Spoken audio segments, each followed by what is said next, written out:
14 වෙනි පාඩම සරල රේඛීය තලරු.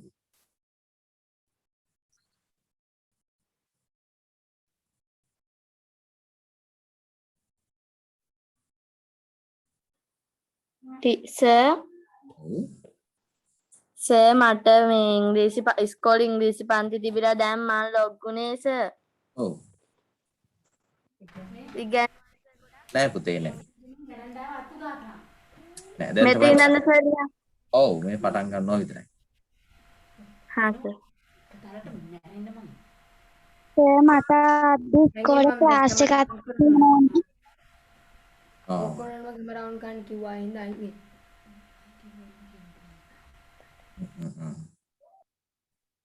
හරි ඔය රෙකෝඩ් කරනවා පුතේ බලන්න එහෙම මොකක් හරි ප්‍රශ්නයක් තියෙනවා නම්. හරි. අපි යමු පාඩමට එහෙනම් සරල රේඛීය තල රූප කියන පාඩම. මේක බලන්න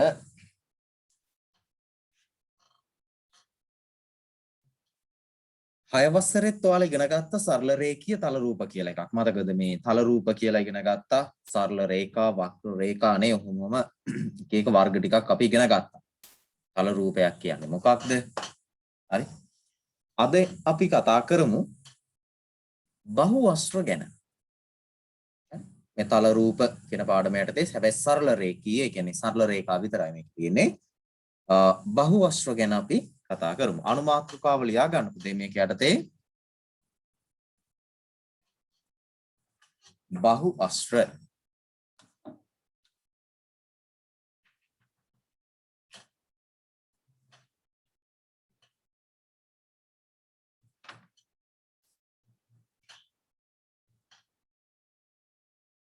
අනුමාත්‍රිකාව බහුවස්ත්‍ර.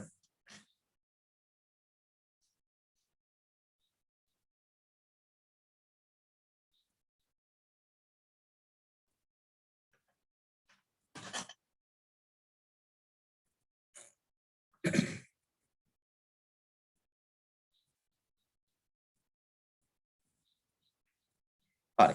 මොකද්ද මේ බහුවස්ත්‍රයක් කියන්නේ පුතේ?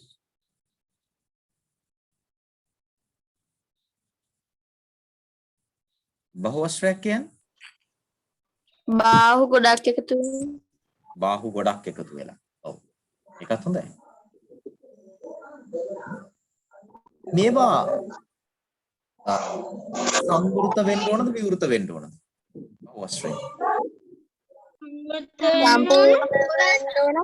ඔව් සංවෘත වෙන්න ඕනේ.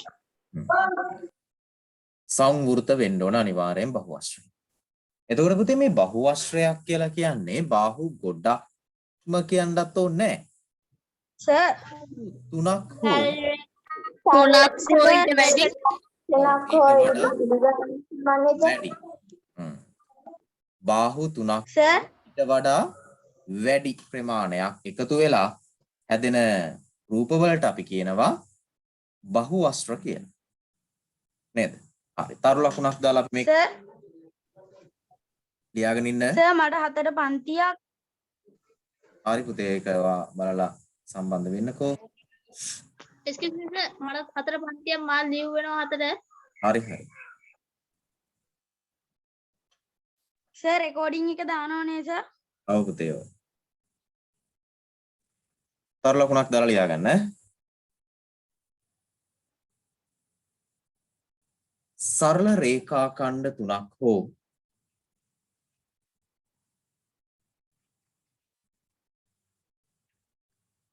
සරල රේඛා ඛණ්ඩ තුනක් හෝ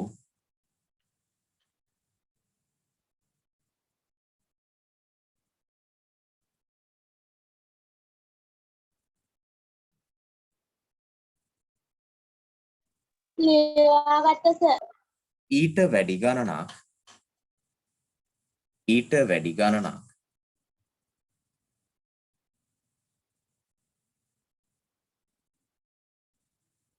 ඊට වැඩි ගණනක්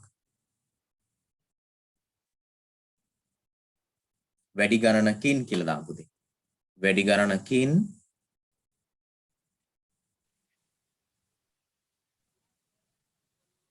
සමන්විත වැඩි ගණනකින් සමන්විත වැඩි ගණනකින් සමන්විත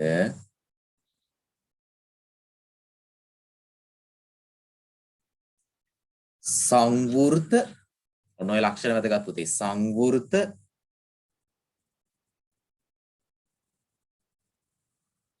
සරල රේඛීය සංවෘත සරල රේඛීය තල රූපය බහුවශ්‍රයක් ලෙස හැඳින්වේ.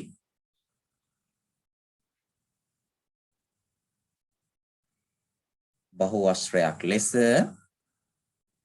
හැඳින්වේ.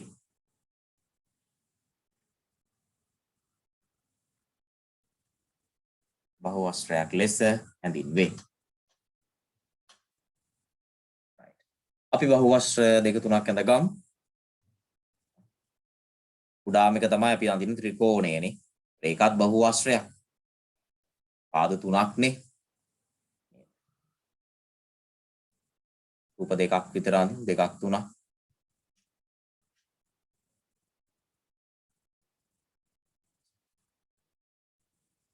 මේවත් බහුවශ්‍ර පුතේ මේ. අපි කර ගන්න ඕනද? ඔව් අඳ ගන්නවා. ටික අනින්න ඕනද? අඳින්න එහෙනම්ද? හා සර්.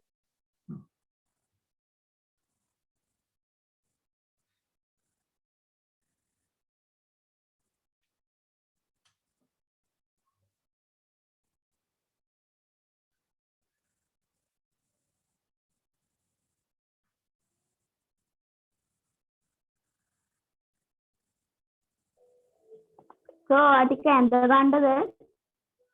අඳ ගන්න කියලා ගොඩක් වෙලා ඇහෙන්නේ නැද්ද ළමයි?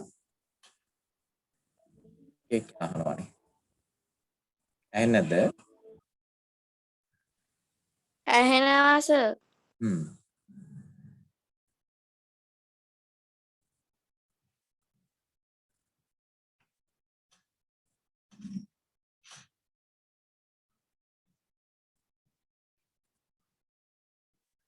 මේකම වෙන්න ඕනේ නැහැ. හරි මොන හරි කමක් නැහැ. බහුවශ්‍ර තුනක් විතර අඳින්න. සරල රේඛාවරින් සංවෘත වෙලා තියෙන රූප පාද තුනක් හෝ ඊට වඩා වැඩි වෙන්න ඕනේ. හරි. ඒතර ඔය ලක්ෂණ මතක තියාගන්න. හරි සර්.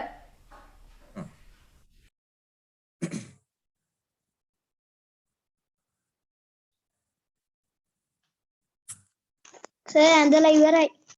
හොඳයි.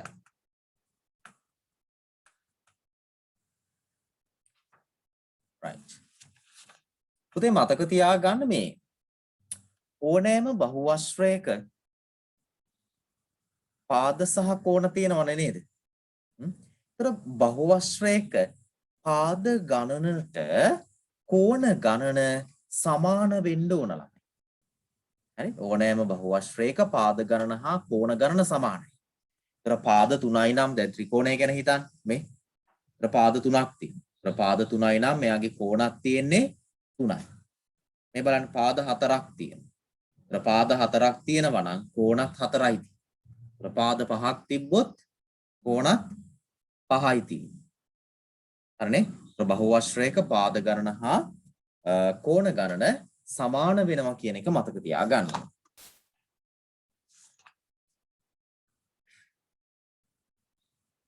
right. හරි නේද ළමයි මේක?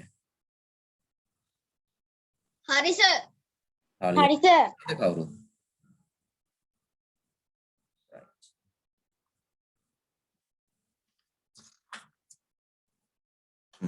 මේ බලන්න එහෙනම්.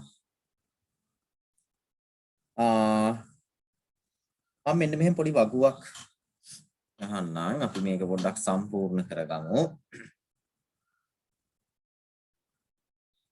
තීරු 4ක් තියෙන එකක් අපි ගහමු.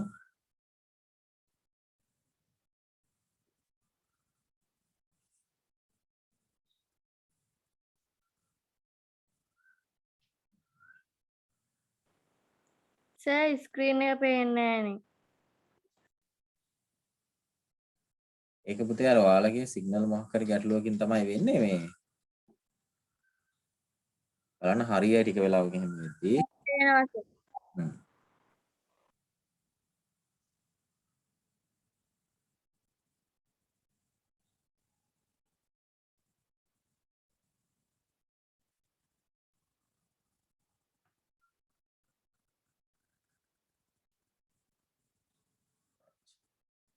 පළවෙනි එක පුතේ මම මේකේ දාන්නම් පාද ගණන කියලා.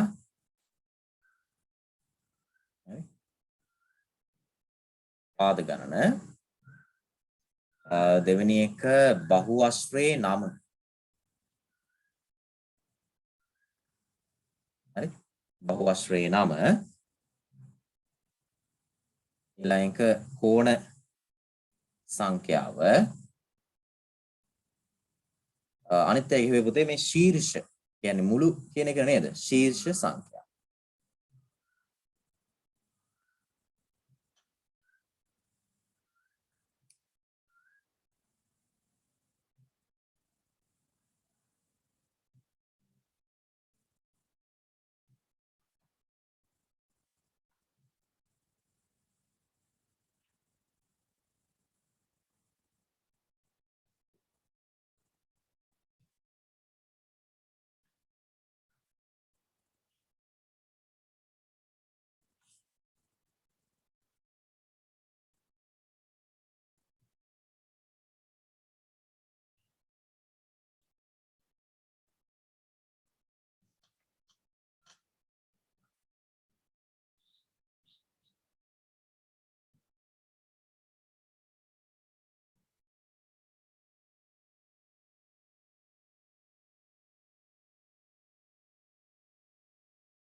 අපි ඇඳ ගන්න ඕනේද? ඔව් පුතේ.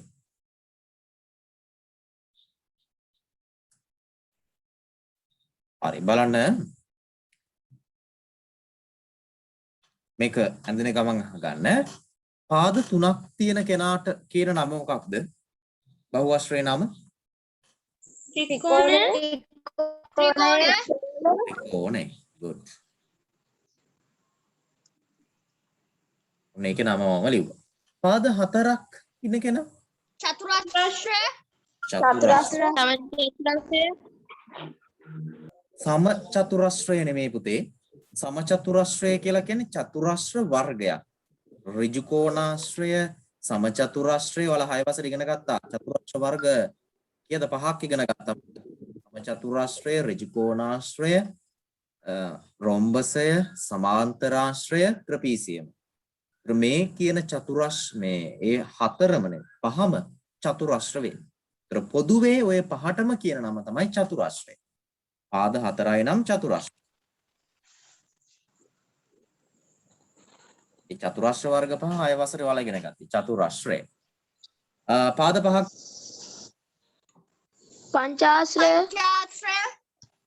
පංචාශ්‍රය. good. පාද 6යි. කවුද? ෂඩාශ්‍රය. ෂඩාශ්‍රය. මේ නම් මතක තියාගන්න පුතේ. ෂඩාශ්‍රය. පාද 7ක් තිබ්බොත් සප්තාශ්‍රය. සප්තාශ්‍රය.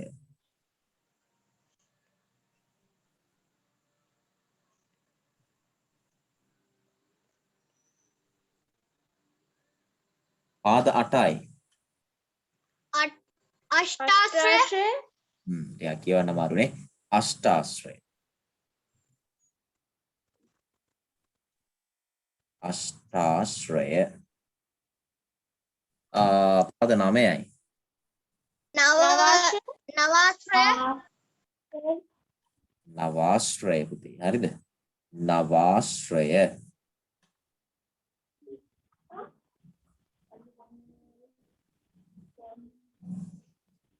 පාද 10යි. දසාශ්‍රය. දසාශ්‍රය. right. මෙන්න බහුවස්ත්‍රවල පාද 10ක් දක්වා නම් ටික. ඒතර ওই ටික තමයි අපිට මතක තියාගන්න දෙන්නේ. මතක තියාගන්න ලේසි. සප්තාශ්‍රය 7යි නේද? ඒ වචනේම තියෙනවා 7 කියන එක. 8ට තමයි අෂ්ටාශ්‍රය කියන්නේ. 8යි කියන්නේ. නවාශ්‍රය කියන්නේ 9නේ. දස කියන්නේ 10නේ. ඒක තමයි දශාශ්‍රය. එහෙනම් කෝණ ගණනයි ශීර්ෂ ගණනයි ලියන්න බලන්න. ඒවා තනියම ලිව්ව හැකියි. ඉස්සෙල්ලා මම කිව්වා පාද ගණනයි කෝණ ගණනයි මොකද වෙන්න ඕනි කියලා.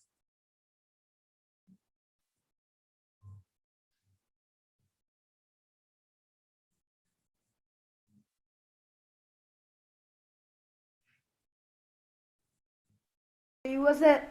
හොඳයි. ලිව්වා සර්. good. ඉවස ලිව්වා සර්. ලිව්වා සර්.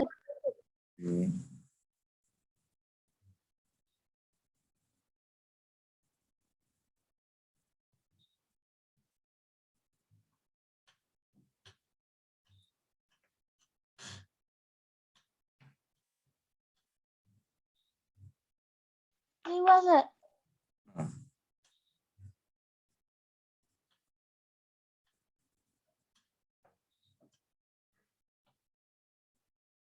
ලිව්වා සර්. හරි. එහෙනම් අපි කිව්ව පුතේ මේ පාද ගණනයි කෝණ ගණනයි සමාන වෙන්න.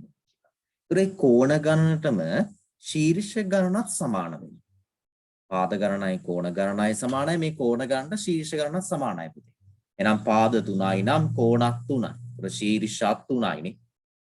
චතුරාශ්‍රයේ පාද 4යි ශීර්ෂත් 4යි. ඒතර පංචාශ්‍රය පාද 5යි නම් කෝණ 5යි ශීර්ෂත් 5යි. ඒතර ෂඩාශ්‍රය කිව්වම 6යිනේ. කෝණ 6යි ශීර්ෂ 6යි. සප්තාශ්‍රය 7යි 7යි. අෂ්ටාශ්‍රය 8යි 8යි. නවාශ්‍රය 9යිනේ. ඒතර දශාශ්‍රය 10යි. ඔන්න ඔහොමයි එන්න ඕනේ.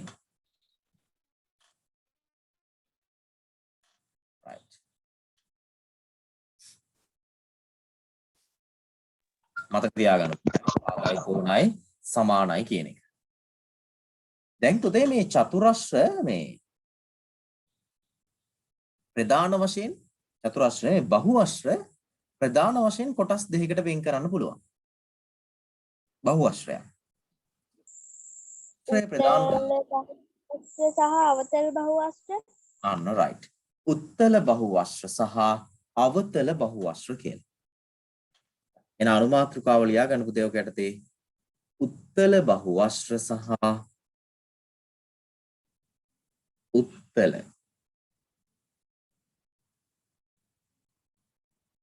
බහුවස්‍ර. වෙනමනේ ඔව් පුතේ වෙනම අනුමාත්‍රිකාවක්. උත්තල බහුවස්‍ර සහ අවතල බහුවස්‍ර.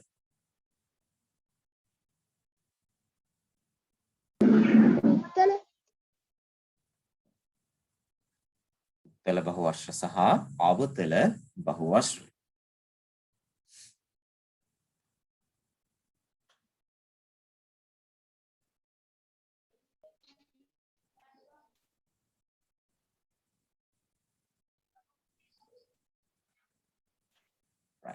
පුතේ මේ බලන්න මම බහුවස්‍ර වර්ග කිහිපයක් අඳිනවා.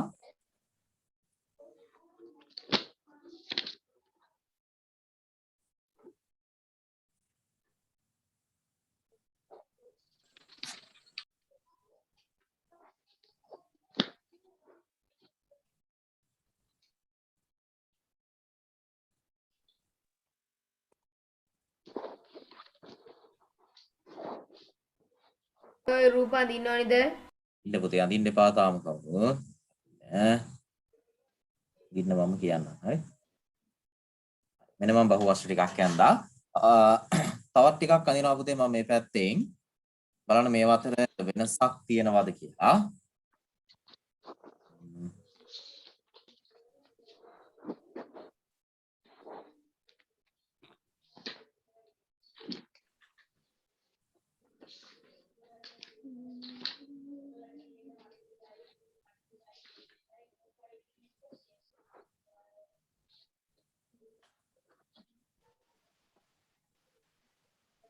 බලමු මේ බලන්න තව එකක් මම දෙන්න.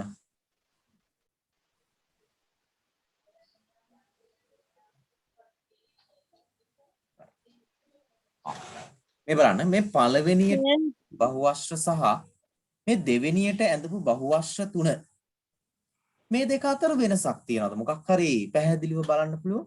දැක්කහම අවතල අවතල වස්තු මේවල වස්තු වල මේ පරාවර්ත කෝණ තියෙනවා. පුතේ බලන්න මේවල කෝණ දිහා. නේද?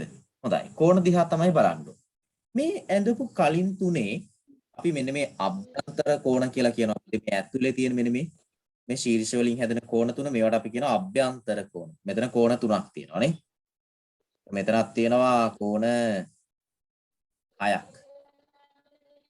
මේකෙත් එහෙමම නේද? ඔන්න අභ්‍යන්තර කෝණ. දැන් බලන්න මම මේකේ අභ්‍යන්තර කෝණ ලකුණු කරනවා. මෙතන එකක් තියෙනවා, මෙන්න මෙතන 2යි 3යි. මෙන්න මෙතනක් තියෙනවනේ මේ අභ්‍යන්තර කෝණය. 1යි මෙතනත් එකක් තියෙනවා පුතේ. එන අභ්‍යන්තර කෝණ.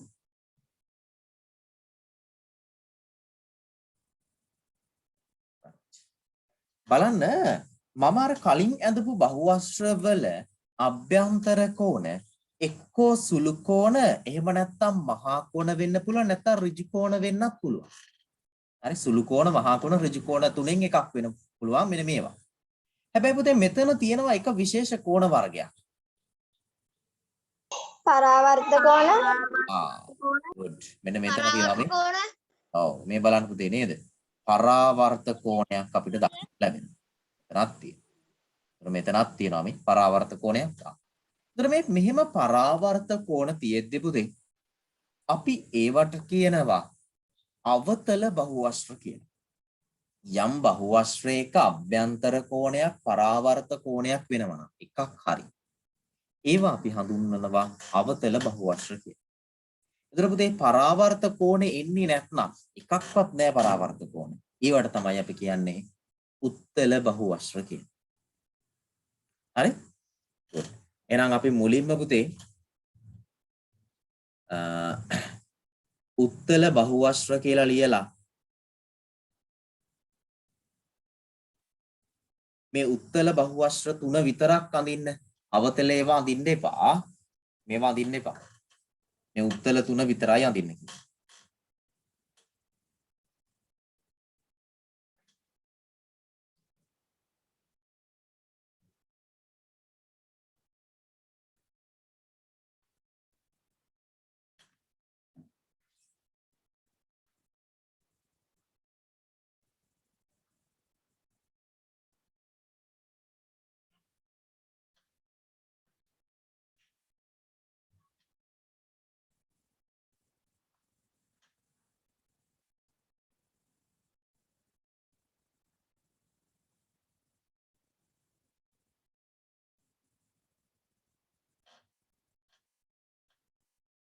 අටේ දැන් ආයි කැමරාව ඔෆ් වෙලා නේද? කාගේවත් නැද්ද බං? ඔෆ් වෙන්නේ.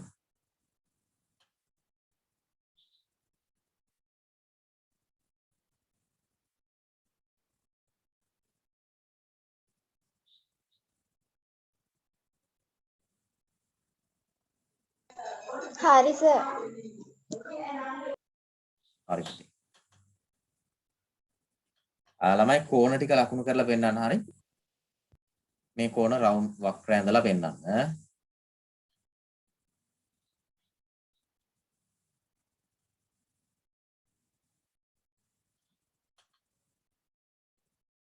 සර් ඉවරයි. හරි සර්. හයි. හරි සර්. තව අඳින අය ඉන්නවද? අවෙලා වුණාද? සර් අන්තිම කියන්නේ පොඩ්ඩක් ඉන්න තාම අඳිනවා. හරි පුතේ.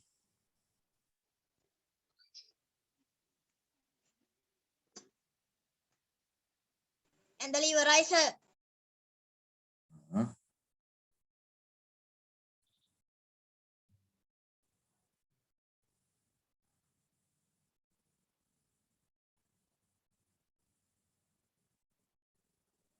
ඇඳලා ඉවරයි සර්. හොඳයි. good.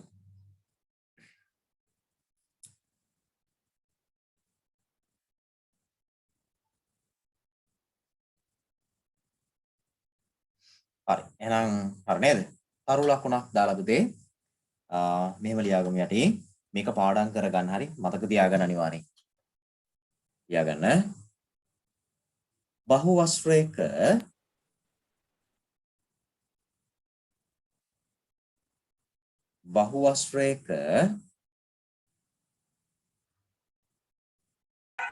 අභ්‍යන්තර කෝණයක්වත්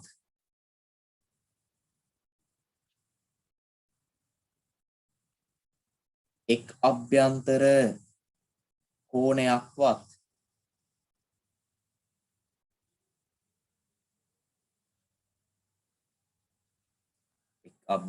කෝණයක්වත් පරාවර්ත කෝණයක්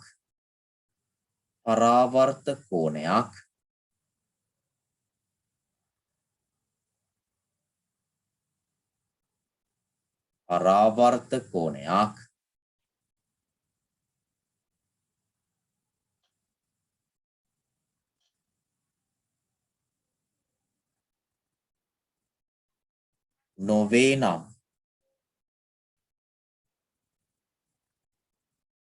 පරාවර්ත කෝණයක් නොවේ නම්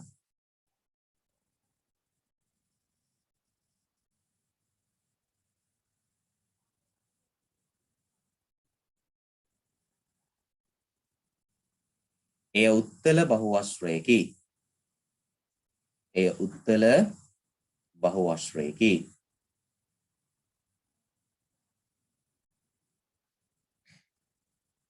එක පරාවර්ත කෝණයක්වත් නැහැ කියන්නේ. නේ? එක පරාවර්ත කෝණයක්වත් නැත්නම් අපි ඒක හඳුන්වනවා උත්තල බහුවස්ත්‍රයක් කියලා.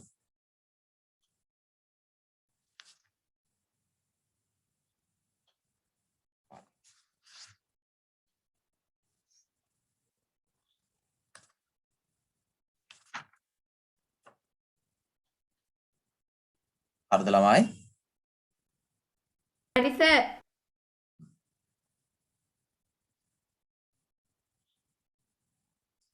දැන් පුතේ එහෙනම් හරි සර්. දැන් ලියන්න එහෙනම් අවතල බහුවස්ත්‍ර කියලා පුතේ. මේ අවතල බහුවස්ත්‍ර අඳින්න.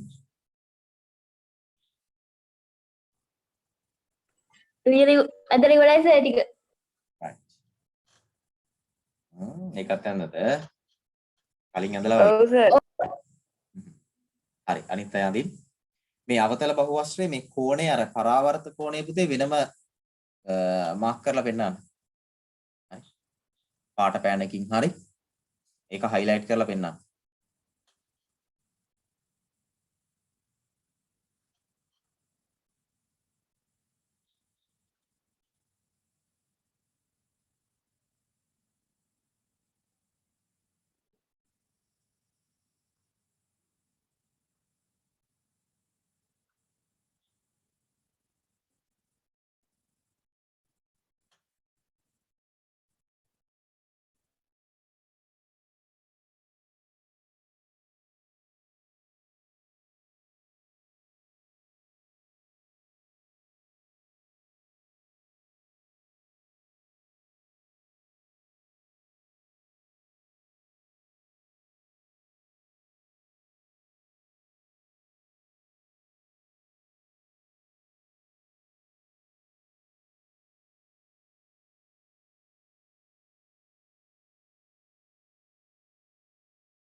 හරි සර්. නෑ සර්. සර් විනාඩියක් දෙන්න.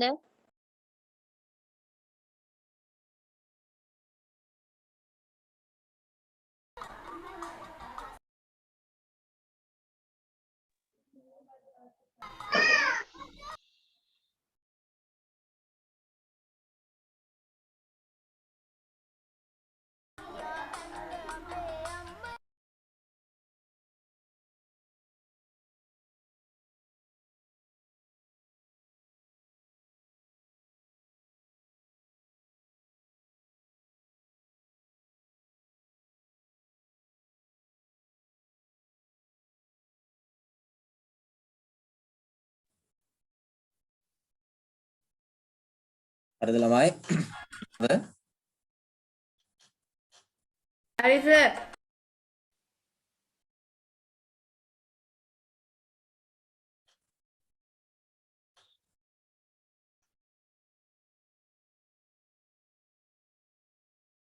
ලියලි ඉවරයි සර්.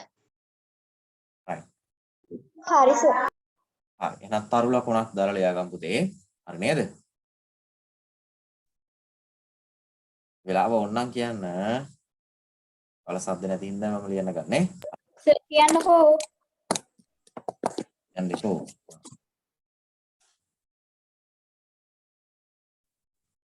හරි සර්.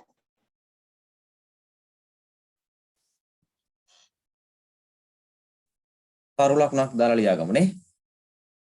අවතල බහුවචනයක් කියන්නේ මොකක්ද කියන්නේ? යන්න මෙහෙම.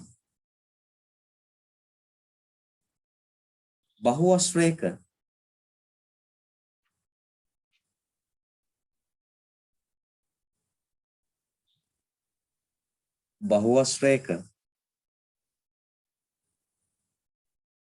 අභ්‍යන්තර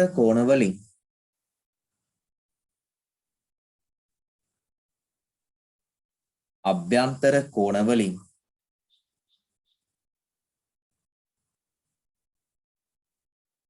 බහුවචනයක අභ්‍යන්තර කෝණ වලින්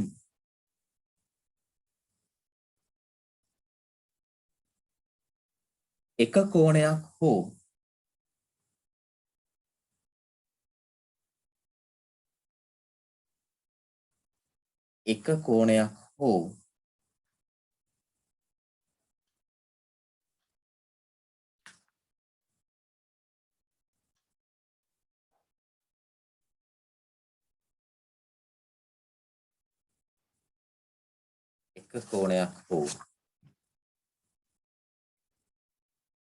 පරාවර්ත කෝණයක් වේ නම්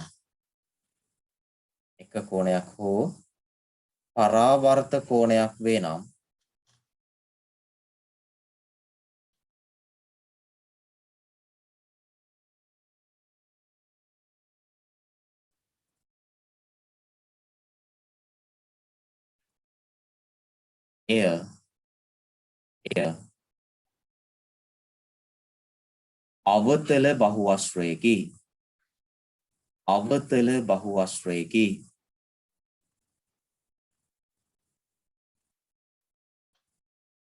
අවතල බහුවස්ත්‍රයකි. ලිව්වා සර්.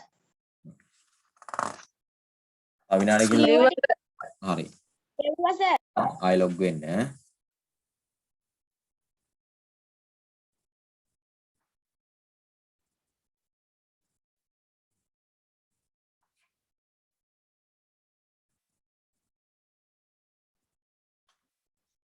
right.